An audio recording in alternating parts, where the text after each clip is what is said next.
नमस्कार dear students, video पर आप सभी छात्रों का स्वागत है। आज के इस वीडियो में जो आपका एमपी बोर्ड का जो हिंदी का पेपर होने वाला है, आप सभी को पता है कि कल आपका पेपर होने वाला है। सभी छात्र काफ़ी टेंशन में होंगे इस टाइम अपने पेपर को लेकर। तो आपके लिए एक इम्पोर्टेंट पेपर लेकर आया हूँ जिसमें आपको क्वेश्चन रूबरू क्वेश्चन आपको देखने को मिलेंगे। आपके जो पेपर होगा कल उसमें देखने को मिलेंगे, क्योंकि जो ये मैं पेपर लेकर आया हूँ ये एमपी बोर्ड का पेपर है, हिंदी का पेपर है, कक्षा 10 का पेपर है। ठीक है, इसके आंसर भी मैं आपको बताते हुए चलूंगा, साथ में इनके जो एक तरीके से क्वेश्चन है वो पढ़कर उनके आंसर भी मैं आपको हाथों हाथ यहीं पर क्लियर करते हुए चलूंगा। तो चलिए पेपर के बारे में बात करते हैं और वीडियो को स्टार्ट करते हैं। फर्स्ट क्वेश्चन है कि सही विकल्प का चयन कीजिए। फर्स्ट क्वेश्चन है कि सही विकल्प का चयन करिए। इसका फर्स्ट जो क्वेश्चन है, ऋतुकाल को काव्य की दृष्टि से बांटा गया है। देखो इसमें आ रहा है कि 2 भागों में, 3 भागों में, या 4 भागों में, या 7 भागों में। तो देखिए इसको कितने भागों में बांटा गया है। देखो, निरूपक बहुसंख्यक लक्षण ग्रंथों को ध्यान में रखते हुए समय के काव्य को ऋतु काव्य कहा जाता है। और इसको जो भागों में बांटा गया है वो इसको 3 भागों में बांटा गया है, ऋतुबद्ध और ऋतु सिद्ध और ऋतु मुक्त। ठीक है, तो इसको 3 भागों में बांटा गया है। ठीक है, नेक्स्ट क्वेश्चन है आपका सेकंड नंबर का क्वेश्चन, सूर्य के पदों में तेल की घाघरी कहा गया है। किसे कहा गया है? तो देखिए आप सभी को यहाँ पर मैं बताना चाहूँगा कि जो तेल की घाघरी कहा गया है, सूर्य के पदों में तेल की घाघरी किसे कहा गया है? श्री कृष्ण को कहा गया है, उद्धव को कहा गया है, या गोपियों को कहा गया है, या सूर्य को कहा गया है। यानी कि एक तरीके से आप उसको एक तरीके से तेल की घाघरी भी ले सकते हो। ठीक है, तो ये किसको कहा गया है ये आप सभी को यहाँ पर मैं बता देता हूँ कि ये किसको कहा गया है। ठीक है, तो अभी ये देखो श्री कृष्ण को कहा गया है। ठीक है, नेक्स्ट क्वेश्चन की बात करते हैं। थर्ड क्वेश्चन, चरणों में निहित मात्राओं के आधार पर दोहा है। तो जैसे सम मात्रिक छंद है, विषम मात्रिक छंद है, अर्ध मात्रिक छंद है, या अर्ध सम मात्रिक छंद है, यह आपको बताना है। ठीक है, क्या इसमें छंद हो सकता है? जैसे दोहा अर्ध मात्रिक छंद है। ठीक है, अभी देखो इसका राइट आंसर होगा स ऑप्शन, अर्ध मात्रिक छंद। ठीक है, नेक्स्ट क्वेश्चन की बात करते हैं। नेताजी का चश्मा कहानी का मूल भाव है। फर्स्ट है शिक्षा का विकास है, समाज का सुधार है, मूर्ति कला का विकास है, या देशभक्ति की भावना है। तो देखो देश प्रेम का वर्णन करता है, मतलब कि इस पाठ का जो उद्देश्य है वो देश प्रेम का वर्णन करना होता है। तो बाकी इसमें कि इसका राइट आंसर होगा देशभक्ति की भावना। नेक्स्ट क्वेश्चन की बात करते हैं, 5th नंबर के क्वेश्चन की। वह धीरे धीरे रोने लगा वाक्य में क्रिया विशेषण का भेद है। कालवाचक क्रिया विशेषण है, स्थानवाचक क्रिया विशेषण है, या रीति वाचक क्रिया विशेषण है, या परिणामवाचक क्रिया विशेषण है। देखो वह धीरे धीरे रोने लगा वाक्य में रीतिवाचक क्रिया विशेषण है। आपको बताना चाहूँगा रीतिवाचक क्रिया विशेषण, यानी स ऑप्शन इज राइट ऑप्शन। ठीक है, इनके आंसर आप खुद से लिख भी लेना, बाकी सभी क्वेश्चन के आंसर मैं बताने वाला हूँ, तो वीडियो को पूरा एंड तक वॉच करना, क्योंकि यहाँ पर मैं आराम से बता रहा हूँ, आपको किसी भी प्रकार की कोई भी जल्दीबाजी नहीं कर रहा। 6 नंबर का क्वेश्चन है, भोलानाथ और उनके हर उम्र चबूतरे के एक कोने को बता देते थे। देखो भोलानाथ और उनके हम उम्र चबूतरे को बना देते थे। क्या बना देते थे? जैसे सिनेमा घर हो गया, या टिकट घर हो गया, रसोई घर हो गया, या नाटक घर हो गया। आपके अनुसार कौन हो सकता है? तो देखिए इसको नाटक घर बना देते थे, यानी कि भोलानाथ और उनके हम चबूतरे के कोने को नाटक घर बना देते थे। Right answer is the option, यानी the option is right answer. Next question की बात करते हैं, एक बार मैं इसको थोड़ा जूम कर लेता हूँ। नेक्स्ट क्वेश्चन आपका कौन सा है? नेक्स्ट क्वेश्चन आपका है ये देख सको, रिक्त स्थान में सही शब्द का चयन कीजिए। फर्स्ट क्वेश्चन है इसकी बात करते हैं, परशुराम अपना गुरु भगवान को मानते थे। किसको मानते थे? भगवान शिव को मानते थे। किसको? भगवान शिव को। राइट आंसर होगा शिव। नेक्स्ट क्वेश्चन है, आश्रय की बाह्य शारीरिक चेष्टाओं को कहते हैं। क्या कहते हैं? विभाव कहते हैं, अनुभाव कहते हैं, या आलंबन कहते हैं। तो देखिए इसका राइट आंसर क्या होगा? जैसे विभाव हो गया, अनुभाव हो गया, या एक तरीके से आलंबन हो गया। तो इसका राइट आंसर क्या होगा आपके अनुसार? आप सभी एक बार बताइए कमेंट बॉक्स में कि इसका राइट आंसर क्या हो सकता है।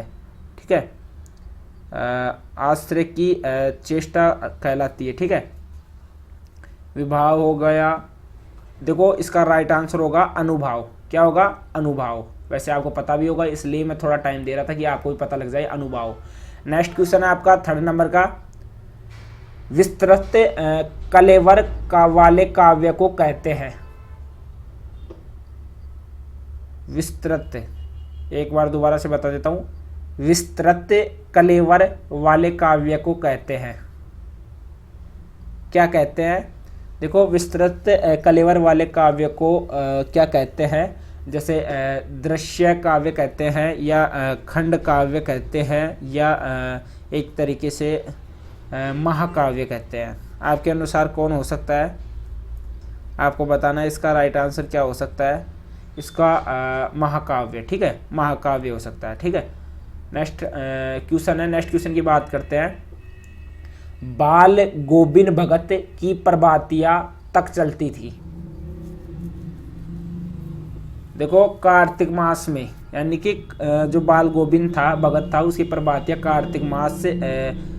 कार्तिक मास में बाल गोविंद भगत की प्रभाती शुरू हो जाती थी। यह प्रभाती कार्तिक मास से शुरू होकर फाल्गुन मास तक चलती थी। आपको पता होना चाहिए। ठीक है, नेक्स्ट क्वेश्चन है, वाक्य से किसी क्रिया के करने या होने की सामान्य सूचना मिलती है। क्या बोलते हैं उसको? विधानवाचक वाक्य। क्या बोलते हैं? विधानवाचक वाक्य। नेक्स्ट क्वेश्चन की बात करते हैं। सभी के आंसर मैं बता रहा हूं, इनको एक बार आप खुद से लिख लेना पेन से, जिससे कि आपको दिक्कत ना हो। 6 नंबर का क्वेश्चन है, ये देख सकते हो। ये कटाव में बर्फ से ढके पहाड़ की तरह चमक रहे थे। किसकी तरह? यानी कि कटाव में बर्फ से ढके पहाड़ किसकी तरह चमक रहे थे? चांदी की तरह। किसकी तरह? चांदी की तरह। किसकी तरह चमक रहे थे? ये आपका होगा कटाव में ढके बर्फ किसकी तरह चमक रहे थे? जो कि टूरिस्ट स्पॉट नहीं बनने के कारण सुर्खियों में नहीं आया था और प्राकृतिक स्वरूप में था। कटाव लायोंग में 500 फीट ऊंचाई पर था और करीब 2 घंटे का सफ़र था। ये देखो, ये छोटी मोटी डिटेल है, आप चाहो तो इनको पढ़ सकते हो। अब नेक्स्ट क्वेश्चन है, सही जोड़ी बनाकर लिखिए। अब देखो इनकी सही जोड़ी आपको बनानी है। उत्साह कविता कि ये वांचाल है, सज्जन व्यक्ति है, साथ में एक आहत गीत है, या मानवीकरण अलंकार है, भृद व्यक्ति है, या फ्रेंच है, मितवादी है, या सज्जन व्यक्ति है। तो आपको ये बताना है। ठीक है, तो आप इसका आंसर खुद से ढूंढने की कोशिश करना। ठीक है, नेक्स्ट क्वेश्चन मैं आपको बता देता हूँ। एक काव्य में उत्तर दीजिए। फर्स्ट क्वेश्चन है इसका, फसल कविता हमें किसके करीब ले जाती है? फसल कविता हमें किसके करीब ले जाती है? देखो फसल कविता हमें किसानों के करीब ले जाती है। किसके करीब? किसानों के करीब। सेकंड क्वेश्चन है, विभाव के वेदों के नाम लिखिए। विभाव के वेदों के नाम क्या होते हैं? देखो विभाव के 2 वेद है, एक है आलंबन विभाव या मौलिक निर्धारक, दूसरा है उद्दीपन विभाव या उत्सर्जक निर्धारक। थर्ड क्वेश्चन है, शास्त्रों में काशी किस नाम से प्रतिष्ठित है? किस नाम से प्रतिष्ठित है शास्त्रों में? देखो शास्त्रों में जो काशी है वो आनंद कानन नाम से प्रसिद्ध है। किस नाम से? आनंद कानन से। नेक्स्ट क्वेश्चन है, किस समास में प्रथम पद प्रधान एवं अव्यय होता है? किस समास में होता है? अव्ययी भाव समास में। किसमें? अव्ययी भाव समास में पहला पद प्रधान और तथा अव्यय होता है। नेक्स्ट क्वेश्चन है आपका, अपना हाथ जगन्नाथ लोकोक्ति का क्या अर्थ है? क्या अर्थ है इसका? देखो अपना हाथ जगन्नाथ लोकोक्ति का अर्थ है कि अपने हाथ से किया काम अच्छा होता है, यानी कि खुद के हाथ से काम किया हुआ अच्छा होता है। नेक्स्ट क्वेश्चन है, भोलानाथ के पिता फूल के कटोरे में उसे क्या सान कर खिलाते थे? क्या खिलाते थे आपके अनुसार?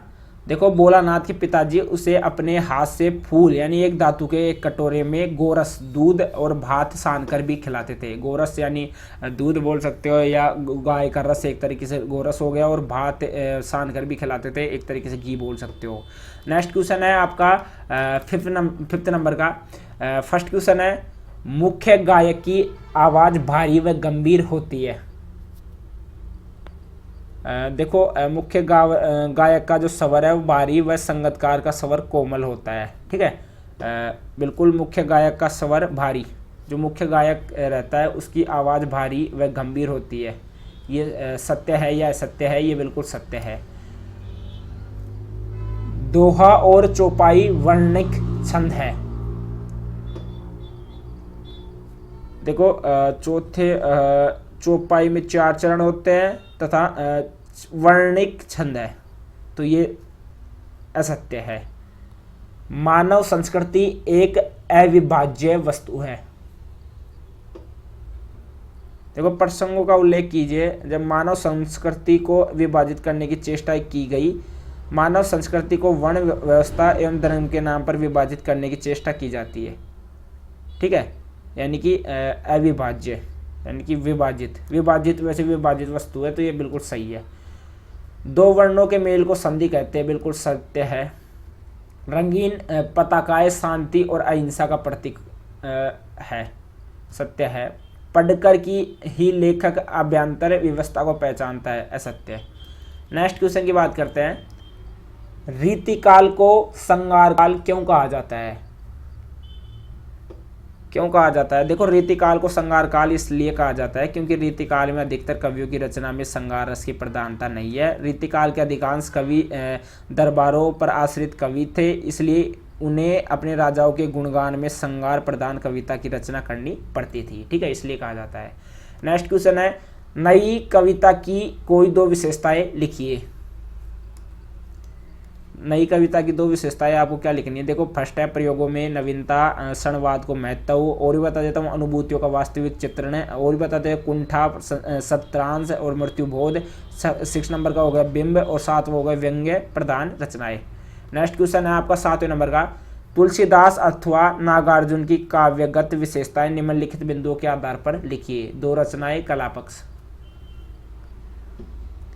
तो देखो दोहा चौपाई कवि छंद में चरित्रमानस की रचना की, और गीतावली विनय पत्रिका पद शैली में और कवितावली की रचना सब या में की। दोहावली की रचना दोहा छंद में की।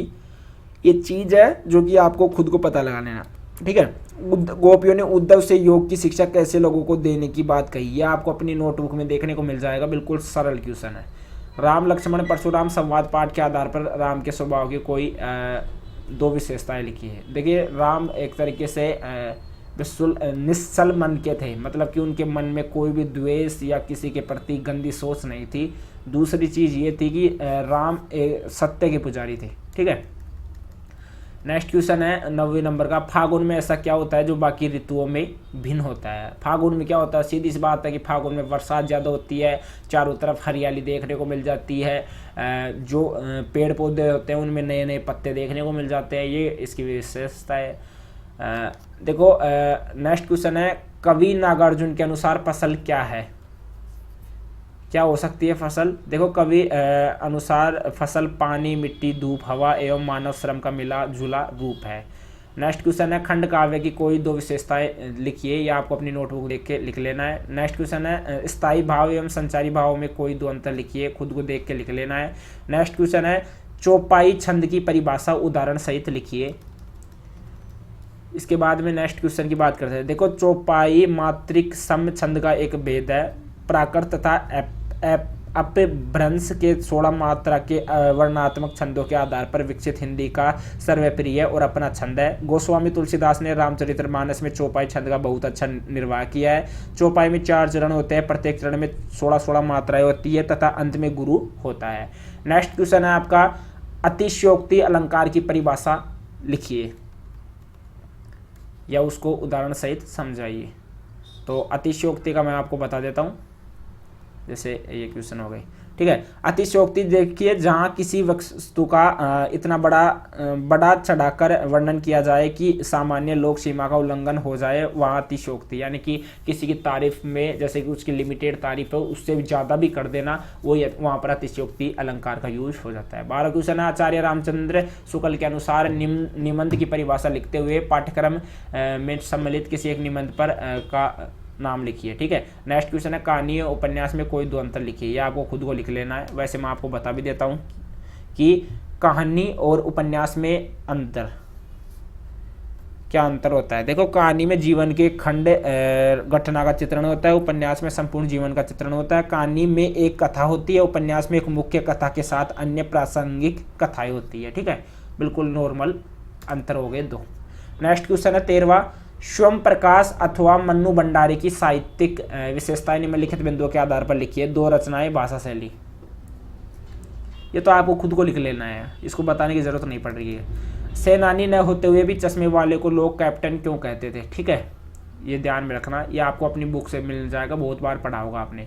नेक्स्ट क्वेश्चन है, बाल गोविंद भगत ने अपने बेटे की मृत्यु पर अपनी भावनाएं किस तरह व्यक्त की, यानी कि उन्होंने ज़्यादा दिखावा नहीं किया और बिल्कुल नॉर्मल, जो एक तरीके से उनको पता था कि सभी को एक बार संसार को छोड़ के यहाँ से जाना है, तो बस बिल्कुल नॉर्मल रहे थे वो।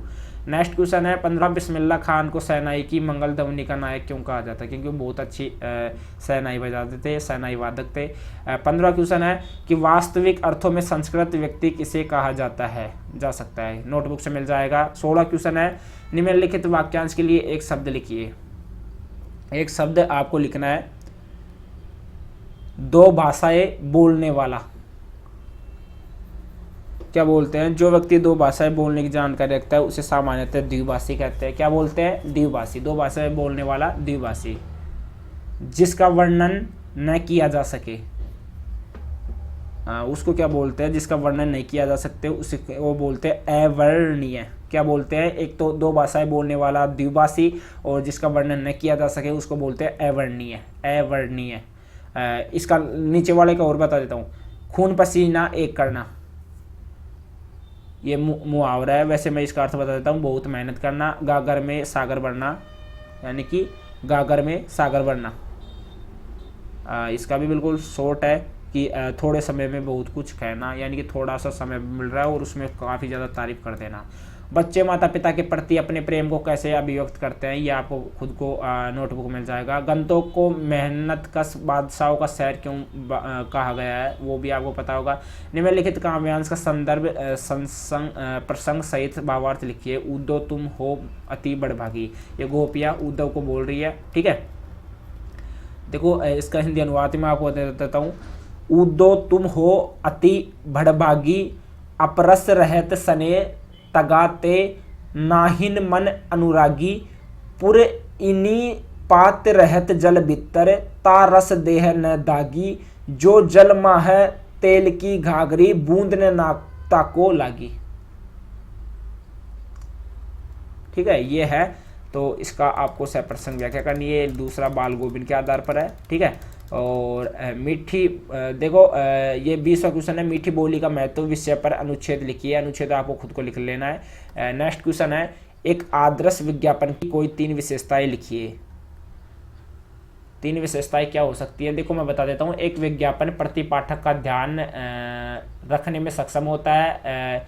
यह इस तरह से उपस्थित होना चाहिए जो तुरंत उपभोक्ता को आकर्षित करता है। सुर्खियों को सही ढंग से शब्द और आकर्षक होना चाहिए। पाठक को याद रखने के लिए एक छोटा और आसान होना चाहिए, ठीक है। ये होगा इसका राइट आंसर। 21वां है, अपठित काव्यांश है। इसका आंसर आपको खुद को देना है, ठीक है। खुद को दे लेना। अगर कोई दिक्कत आती है तो मुझे कमेंट करके बता देना, ठीक है। नेक्स्ट, लाभ बताती हूँ अपने छोटे भाई को पत्र लिखिए। पत्र लिखना है। और बाकी तो ये पेपर था आपका जो कि मैंने बता दिया। नेक्स्ट पेपर आपका सीजी बोर्ड का अपलोड होगा और इस पेपर को ज़्यादा से ज़्यादा अपने दोस्तों के साथ शेयर करना। आज के लिए इतना ही, मिलते हैं नेक्स्ट वीडियो में। तब तक के लिए जय हिंद, जय भारत। और आपका 1 तारीख का जो पेपर हो जाए तो वो पेपर मुझे टेलीग्राम पर सेंड कर देना। उसका लिंक मैं आपको डिस्क्रिप्शन बॉक्स में दे दूंगा टेलीग्राम का, तो टेलीग्राम पर सेंड कर देना। आपको अपनी माँ की कसम है, अगर किसी ने सेंड नहीं किया तो अगर किसी के पास एक है तो वो भी कर देना, और किसी के पास ऑलरेडी सेंड हुआ है तो वो भी कर देना।